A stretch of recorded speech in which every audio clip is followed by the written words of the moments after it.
certo? Tá? Capítulo 3, propriedade, 2 tópicos menores, né? Subtítulos, conceito e classificação. Nós não temos um conceito de propriedade no Código Civil. O nosso Código Civil, coerente com ele mesmo, preferiu conceituar o titular do direito. Assim como lá na posse, se vocês recordarem, não existe o conceito de posse, mas existe o conceito de possuidor. Assim, considera-se possuidor e aí descreve o titular do direito. Na propriedade não é diferente. Então, tem a faculdade de, então, a preocupação do legislador, não sei por que cargas d'água, ele preferiu descrever o titular do direito do que conceituar o direito. E esse conceito aqui do 1228 a gente já tinha visto. Vamos só recapitular, fazer a leitura breve aqui, né?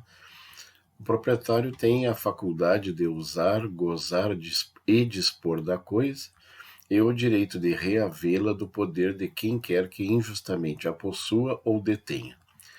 Não há... É claro que é possível tu chegar num conceito de propriedade a partir da descrição do proprietário. Seria possível.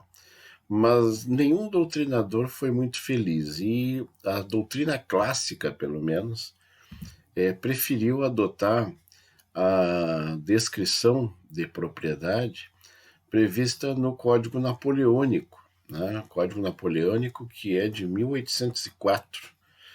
No artigo 544, daqui parece que aqui é um S, mas na verdade é um 5, né? No artigo 544, define propriedade, de la propriété. E aí diz aqui o que está traduzido aqui embaixo. Aqui eu consegui essa imagem aqui, que é a imagem do texto original lá de 1804. Mas, até onde sei, até hoje esse conceito é usado no direito francês, né? E aqui também, né? É o mesmo, né? A doutrina adota, que diz assim: a propriedade é o direito de usar e de dispor das coisas da maneira mais absoluta, desde que delas não se faça uso proibido pelas leis e regulamentos. Não melhorou muito em relação ao conceito de proprietário, né? E a gente observa aqui, eu quero fazer um destaque para vocês, que todo aquele que tenta conceituar a propriedade acaba esbarrando ou acaba sendo levado para os elementos da propriedade. Então, como a propriedade, na verdade, não é um direito único, né? Ela é, como eu digo, né, um 4 em 1, né? Ela tem 4 direitos dentro de um direito. É muito difícil tu fazer o conceito de propriedade sem esbarrar nos elementos da propriedade, né? nesses outros direitos que estão dentro do direito de propriedade. É só tu olhar aqui, né, no Código Napoleônico, que é um dos mais aceitos, a definição diz o direito de usar e dispor. Tá? Então já está aqui o direito de usar e dispor fazendo confirmando, né, essa dificuldade que é definir. Então qual é o trabalho que a gente vai ter? Exatamente esse, vamos destrinchar o conceito de proprietário, né, a partir dos elementos da propriedade. Entendendo cada um dos elementos, nós vamos entender o direito como um todo, né? E aí até a dimensão do direito de propriedade. Então, o proprietário tem a faculdade de usar, gozar, dispor e reaver. Cada um dessas expressões tem sua origem no direito romano, veio do latim, né? Ius utendi, ius fruendi, ius disponendi e reivindicatio. Estas são as origens, né? Não sei se aqui é grego, mas eu acho que é latim também, o reivindicatio. Vamos fazer uma apresentação para vocês, então, né? Tem o fruendi, que é, eu até gozo, né, que teve um advogado uma vez, um criminalista, que esqueceu dos elementos da propriedade, e ele dizia assim, não, jus utendi, jus disponendi, e ele não lembrava desse aqui, né, que era o gozar, e aí ele tacou, e o jus gozendi, né? Fazendo um raciocínio elementar, né? Quer dizer, se o usar é o tende e o dispor é disponende, tu poderia achar que o gozar era gozende. Ficou engraçada a afirmação dele, provou que ele foi um bom aluno, mas não lembrava mais do direito das coisas. A palavra que dá origem, né, ou que da onde se originou o direito de gozar é jusfruendi, que é melhor. A gente já vai ver que é uma expressão melhor. O que eu quero destacar aqui são esses dois, no entanto, aqui, né? O dispor, que hoje é jus disponendi, por causa do discurso politicamente correto. Por quê? Por causa daquela evolução do direito das coisas que eu expliquei para vocês no primeiro dia de aula presencial. Quando eu disse que a coisa que tem mudado no direito é o aumento do interesse público, né, sobre o interesse particular. Então, o direito de propriedade, na sua origem, ele era absoluto, né? Por isso que ele era chamado de jus abutendi, onde tu podia usar e abusar da coisa. Hoje, não é mais politicamente correto tu dizer que a pessoa possa abusar da propriedade. Então, ela só pode dispor. Ainda é o direito maior de todos, a gente vai ver isso agora quando nós destrincharmos aqui, mas não é mais chamado de abutendi. Então houve uma transformação aqui do nome, né?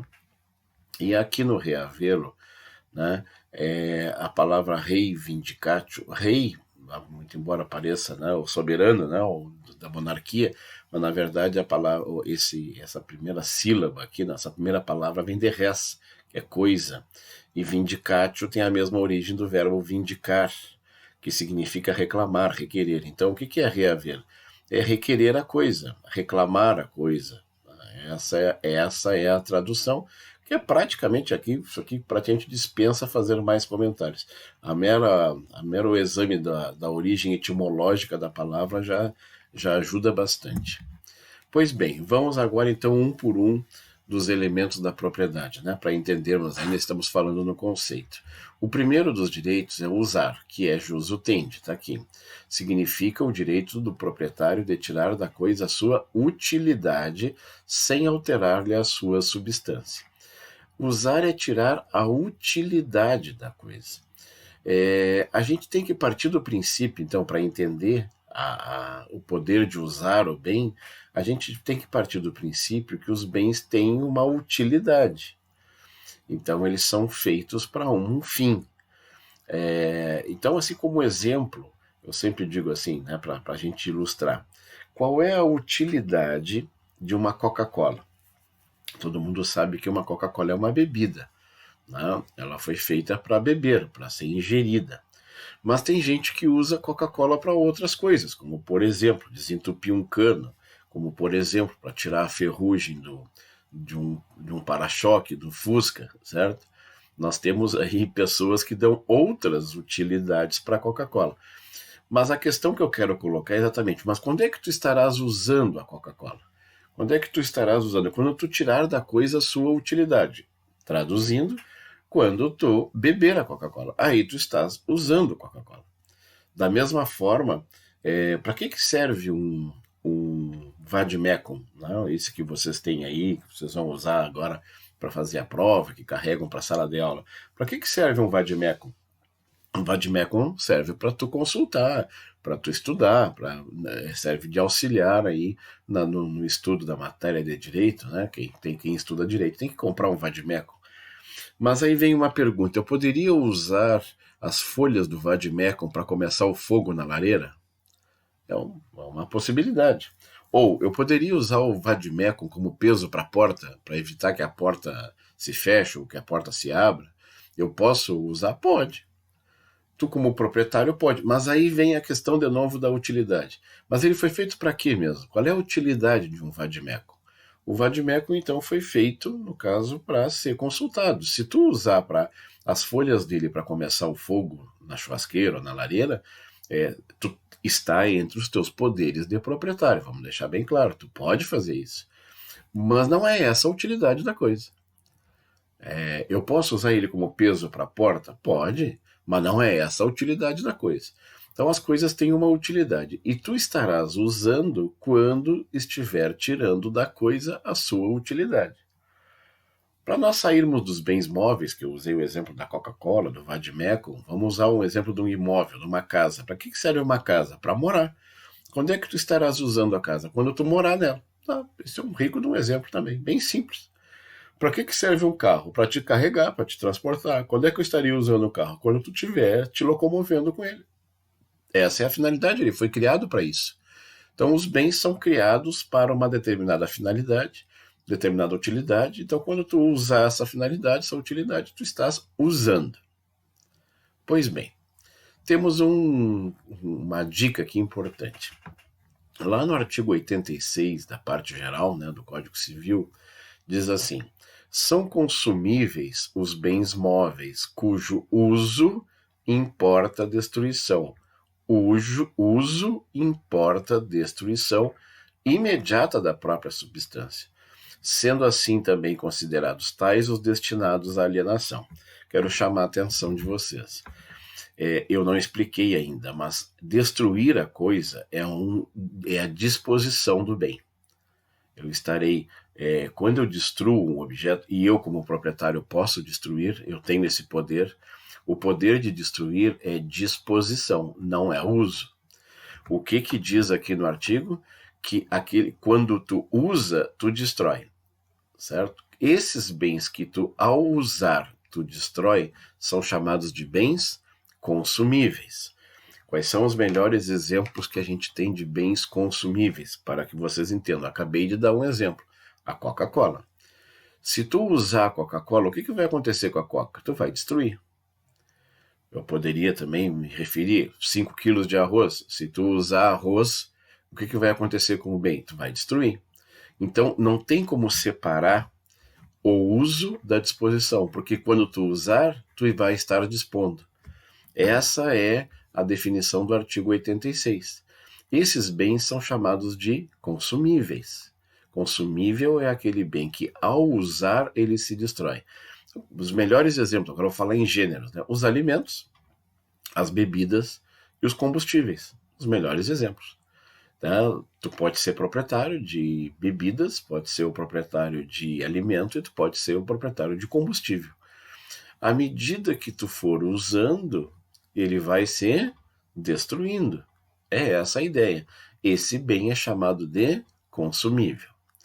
Mas, e aí outra dificuldadezinha aqui, lá do 86, sendo também considerados tais o quê? Considerados consumíveis os bens destinados à alienação. Eu vou dar um exemplo bem claro para vocês. Vocês estão usando nesse momento uma roupa, né? Uma camisa, uma camiseta, um short, uma calça, não interessa. Tu está usando uma roupa. Esse bem é consumível? A roupa é consumível? Para nós, não. Né? Por quê? Porque tu usa e depois tu lava, e depois tu usa e depois tu lava. Ou seja, ao usar não há a destruição. Eu posso usar e depois reutilizar. E assim vai. O fato dele se desgastar não significa que ele está se destruindo. Como eu gosto de dar o exemplo também de um pneu, certo? Pneu, se eu uso, eu destruo? Não, o uso, não. Tu usa, sei lá, 20 mil quilômetros, 30 mil quilômetros, ele não se destrói com o uso, ele se desgasta com o uso. Assim como a roupa, esses bens não são consumíveis. Consumível é aquele que, se tu usar, ele deixa de existir. Então, a comida, o lanche, né? Se tu usar um sanduíche, se tu usar, ele deixa de existir. É simples. Aqueles bens que eu posso reutilizar, ainda que desgastado, não são, para nós, não são consumíveis. Mas olha só a malandragem do texto. São considerados consumíveis os bens destinados à alienação. Alienação, só para relembrar você, significa transferência. Então, vamos então considerar que todos vocês agora estão usando uma camisa, uma camiseta, que vocês compraram numa loja. Vamos imaginar que todos compraram a camiseta na mesma loja. Quando tu vai numa loja e olha lá numa arara lá, uma camiseta, ela é um bem consumível? Para nós, não. Mas qual é a finalidade? Por que ela está na arara lá na loja? Porque o dono da loja quer vender a camiseta.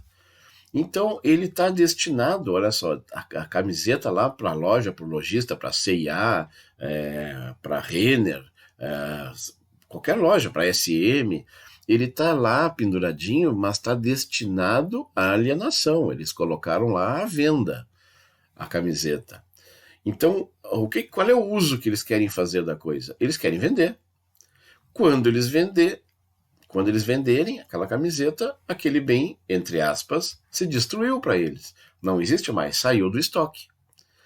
Então, esses bens são consumíveis. Onde é que a gente vê essa expressão utilizada tecnicamente? Às vezes a gente fica meio confuso.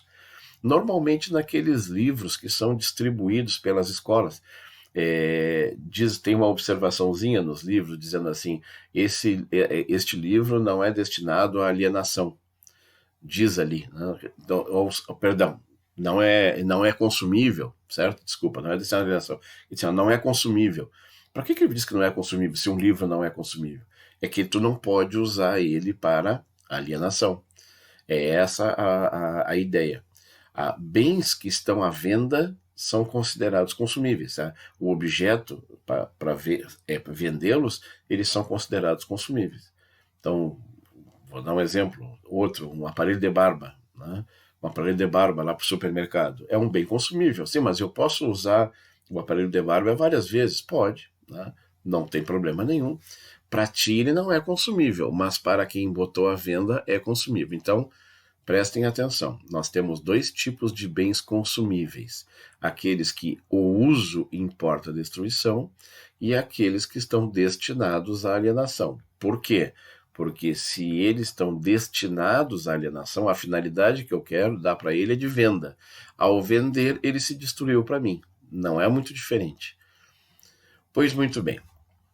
E aí tem o segundo elemento da propriedade, que é gozar ou fruir. Eu disse que o nome jusfruendi era melhor e agora vai ficar claro o porquê. Porque o verbo que é sinônimo de gozar é fruir, fruendi. Aí ajuda bastante. A gente poderia dizer, né, o melhor seria substituir lá no artigo, né, pode usar, fruir, dispor e reaver. Ficaria mais fácil. Fruir, fruendi. É que não é uma expressão muito popular. O problema todo da palavra gozar é o duplo sentido. Normalmente tem gente que faz brincadeirinhas maliciosas, né, com a palavra gozar. Mas não vamos entrar nesse particular agora. O que interessa é o seguinte: a palavra fruir não só é melhor, tecnicamente, porque é mais fiel à origem latina, mas também porque ela também ajuda a entender que direito é esse. Possibilidade do proprietário fazer frutificar a coisa. Traduzindo, é a possibilidade de tirar frutos. Então, fruir, jusfruendi, possibilidade de tirar frutos. Já falamos sobre isso. Então, vamos ao exemplo base lá, né? O que é usar uma casa? É morar na casa. Por sim, porque a casa foi feita para morar. Eu posso fruir de uma casa? Pode. Quando? Quando tu aluga a casa. Eu estou tirando frutos. Quais são os frutos que eu estou tirando? O aluguel. O aluguel é um fruto civil. Né? Então, tu está tirando um fruto civil da coisa, fazendo ela fruir. Então, tu pode fruir da coisa. Se fosse um campo, no caso, né? Se fosse uma propriedade rural, a produção de leite, a produção da horta, da granja, a produção da lavoura, né? Isso aí tudo é tirar frutos. Eu posso tirar frutos da coisa. Então eu estarei fruindo, eu estarei tirando frutos, rendimentos da coisa.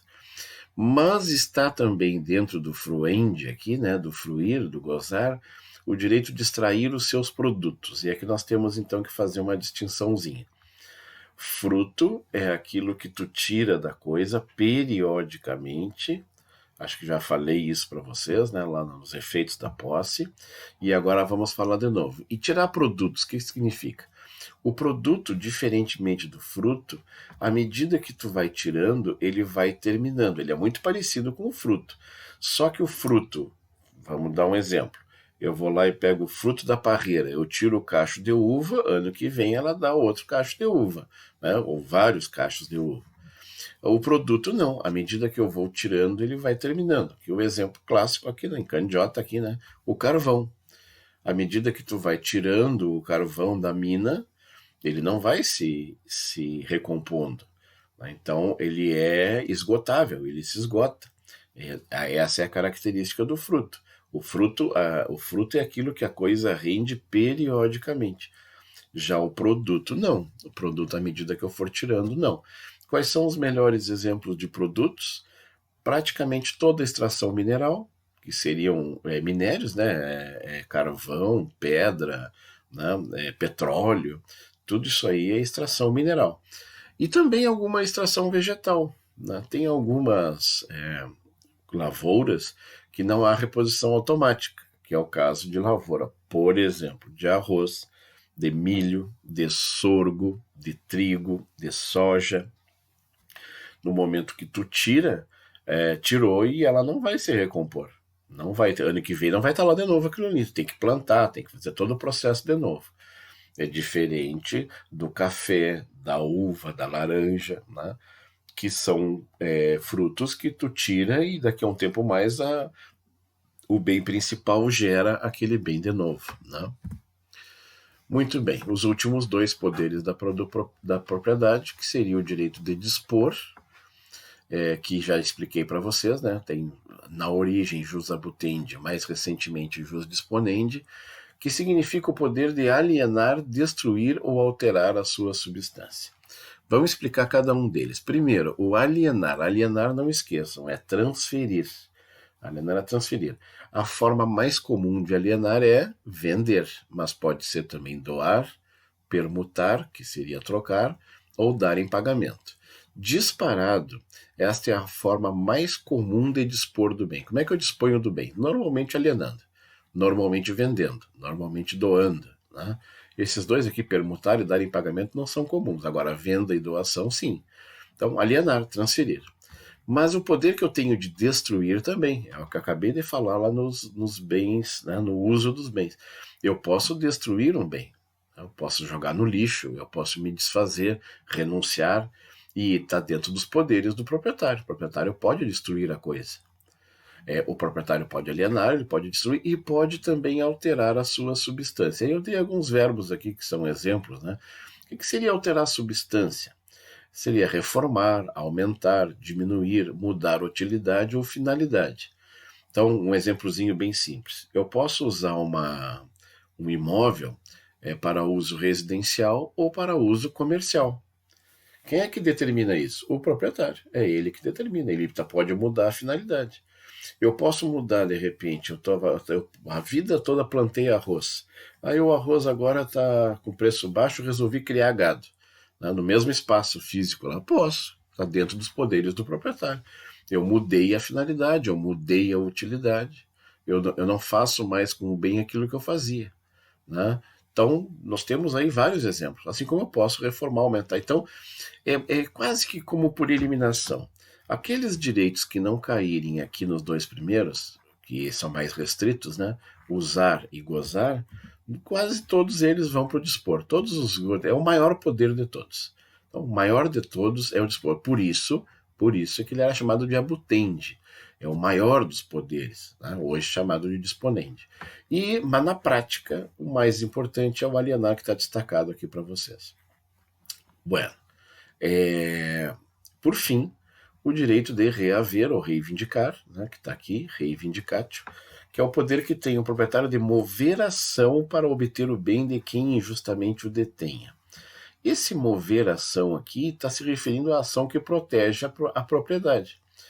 Nós estudamos no capítulo anterior que as ações que protegem a posse são as possessórias. Ok. As ações que protegem a propriedade é chamado de reivindicatória ou petitória. É um nome diferente, ações diferentes, com ritos diferentes, que a gente vai ver um pouquinho mais adiante, mas o direito de reaver é exatamente esse, de mover a ação para obter a coisa da outra pessoa. Lá na posse nós já vimos quais são as ações possessórias, né, que a gente já estudou. Classificação da propriedade. Já estamos aqui no segundo tópico, mas eu vou fazer uma pausa para o vídeo não ficar muito longo.